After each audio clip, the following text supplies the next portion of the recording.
Hello guys, आपका स्वागत है मेरे यूट्यूब चैनल में। तो आज हम यहाँ पे बट सावित्री व्रत कब है, कब पड़ेगा, किस प्रकार के नियम होते हैं, कैसे रहना चाहिए, इन सब चीज़ के बारे में डिस्कस करेंगे। जैसे कि बट सावित्री व्रत 2025, इस साल बट सावित्री का व्रत 26 मई को 2025 को रखा जाएगा। सुहागिन महिलाओं के लिए यह व्रत अत्यंत महत्वपूर्ण माना जाता है। धार्मिक मान्यता है कि बट सावित्री का व्रत करने से सुहागिन महिलाओं के अखंड सौभाग्य का आशीर्वाद प्राप्त होता है और उसके पति पर आया हर संकट दूर हो जाता है। इस दिन विवाहित महिला निर्जला व्रत करती हैं और विधि पूर्वक बट यानी बरगद पेड़ की पूजा करती हैं। तो अगर आप भी शादी के बाद पहली बार बट सावित्री का व्रत रखने जा रही हैं तो इन नियमों का विशेष ध्यान दिए। जैसे बट सावित्री के नियम।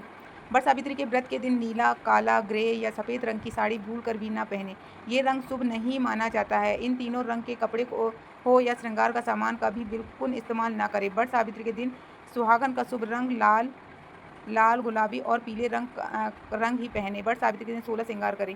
बट सावित्री व्रत के दिन प्रातः काल ही उठकर स्नान आदि करें, साफ सुथरे कपड़े पहन लें, जिसके बाद तैयार होकर सूर्य देव को जल अर्घ्य दें और व्रत का संकल्प लें। बट सावित्री के दिन बरगद के पेड़ के नीचे अच्छे से सफाई करें और गंगा जल छिड़क कर शुद्ध कर लें। इसके बाद धूप, दीप, अगरबत्ती जलाएं। फिर बट वृक्ष के चारों तरफ 7 बार कच्चा धागा लपेटें और परिक्रमा करें। बट वृक्ष की पूजा करने के बाद बट सावित्री की कथा जरूर सुनें। फिर पूजा के बाद सावित्री माता और यम देवता से अपने पति की लंबी आयु की कामना करें। पूजा के बाद अपनी सासू माँ को पैसा देकर उनका आशीर्वाद लें। वहीं पूजा सामग्री किसी ब्राह्मण को दे दें।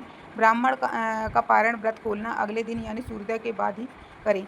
बट सावित्री व्रत के दिन बरगद का पूजा का महत्व। धार्मिक मान्यताओं के अनुसार माता सावित्री के तप और पवित्रता से प्रसन्न होकर यमराज ने उनके पति सत्यवान को प्राणों को लौटा दिया था।